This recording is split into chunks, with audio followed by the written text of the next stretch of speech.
You guys will find that you have passions, and having a passion is a gift. I think we all have passions, and you don't get to choose them. They pick you, but you have to be alert to them. You have to be looking for them. And when you find your passion, it's a fantastic gift for you because it gives you direction, it gives you purpose. You could have a job, or you can have a career, or you can have a calling. And the best thing is to have a calling. And if you find your passion, you'll have that, and all your work won't feel like work to you. Many kids and many grown-ups do figure out over time what their passions are.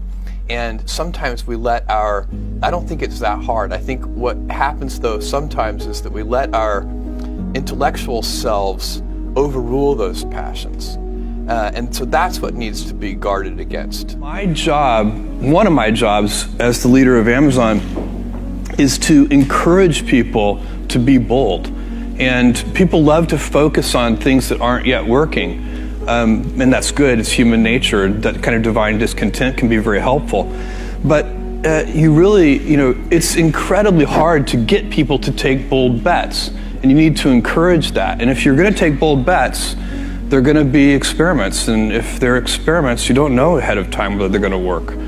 Experiments are by their very nature prone to failure. But a few big successes compensate for dozens and dozens of things that didn't work. So, bold bets, AWS, Kindle, Amazon Prime, our third-party seller business, all of those things are examples of bold bets that did work, and they pay for a lot of experiments. I've made billions of dollars of failures at Amazon.com, literally billions of dollars of failures.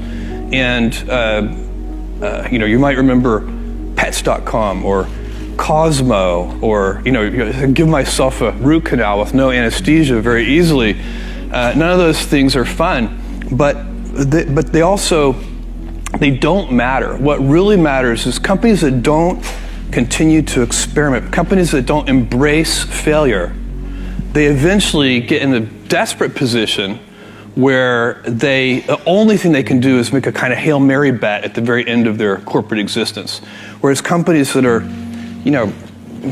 making bets all along, even, big bets, but not bet the company bets. I don't believe in bet the company bets. That's when you're desperate. That's the last thing you can do. It's not, you could be out of work and have terrible work-life balance. Even though you've got all the time in the world, right. You could just feel like, oh my God, I'm miserable, and you would be draining energy. And so you have to find that harmony. It's a much better word. And I think for most people, it's about meaning.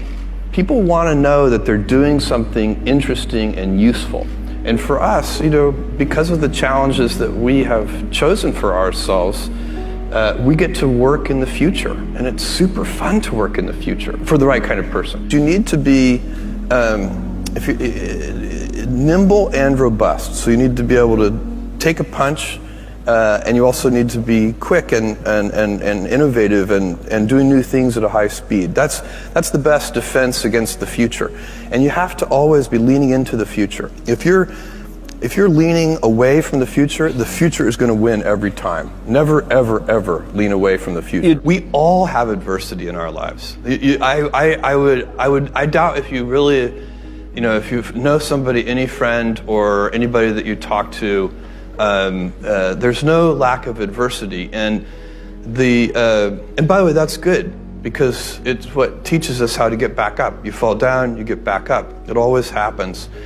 And you get certain gifts in life, and you want to take advantage of those. But I guess my advice on adversity and success would be to be proud not of your gifts, but of your hard work and your choices. So you may be the kinds of gifts you get in life. You might be really good at math. It might be really easy for you. That's a kind of gift. But practicing that math and taking it to the next step, that could be very challenging and hard, and take a lot of sweat. That's a choice. You can't really be proud of your gifts because they were given to you. You can be grateful for them and thankful for them. But your choices you choose to work hard. You choose to do hard things. Those are choices that you can be proud of. Being an inventor requires, because the world is so complicated, you have to be a domain expert. I mean, in a way, even if you're not at the beginning, you have to learn enough so that you become a domain expert. But the danger is once you become a domain expert, you can be trapped by that knowledge. And so inventors have this paradoxical ability to have that 10,000 hours of practice and be a real domain expert and have that beginner's mind. Have that look at it freshly, even though they know so much about the domain. And that's the key to inventing. You have to have both. And I think that is intentional. I think all of us have that inside of us, and we can all do it, but you have to be intentional about it. You have to say, yeah, I am going to become an expert, and I'm going to keep my beginner's mind. You can't skip steps. You have to put one foot in front of the other. Things take time. There are no shortcuts, and but you want to do those steps with passion and ferocity. It's easy to have ideas. It's very hard to turn an idea into a successful product. There are a lot of steps in between, and it takes persistence, relentlessness. So I always tell people who think they want to be entrepreneurs, you need a combination of stubborn relentlessness and flexibility. And you have to know when to be which. And basically you need to be stubborn on your vision, because otherwise it'll be too easy to give up. But you need to be very flexible on the details, because as you go along pursuing your vision, you'll find that some of your preconceptions were wrong, and you're going to need to be able to change those things. So I think taking an idea successfully all the way to the market and turning it into a real product that people care about and that really improves people's lives is a lot of hard work. Don't try to chase what is kind of the hot passion of the day. I think we actually saw this, I think you see it all over the place in many different contexts, but I think we saw it in the internet world quite a bit, where at the sort of peak of the sort of internet mania in say 1999, you found people who were very passionate about something. They kind of left that job and decided, I'm going to do something in the internet, because it's it was almost like the 1849 gold rush in a way. I mean, you find that people, if you go back and study the history of the 1849 gold rush, you find that at that time everybody who was within shouting distance of California was, they might have been a doctor, but they quit being a doctor and they started panning for gold. And that almost never works.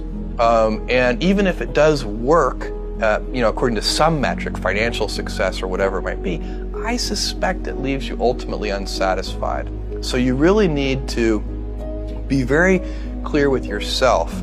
And I think one of the best ways to do that is this notion of projecting yourself forward to age 80, looking back on your life and trying to make sure you've minimized the number of regrets you have. That works for career decisions. It works for family decisions. Do you want? I have a 14-month-old son, and it's very easy for me to, if I think about myself when I'm 80, I know I want to watch that little guy grow up. And so I don't want to be 80 and think, shoot, I missed that whole thing, and I don't have the kind of relationship with my son that I wished I had, and so on and so on. So if you think about that, so I guess another thing that I would recommend to people is that they always take a long-term point of view. And I think this is something about which there's a lot of controversy. There's a lot of people, and I'm just not one of them, believe that you should live for the now. I think what you do is you think about the great expanse of time ahead of you and try to make sure that you're planning for that in a way that's going to leave you ultimately satisfied. So this is the way it works for me. And I mean, everybody needs to find that for themselves.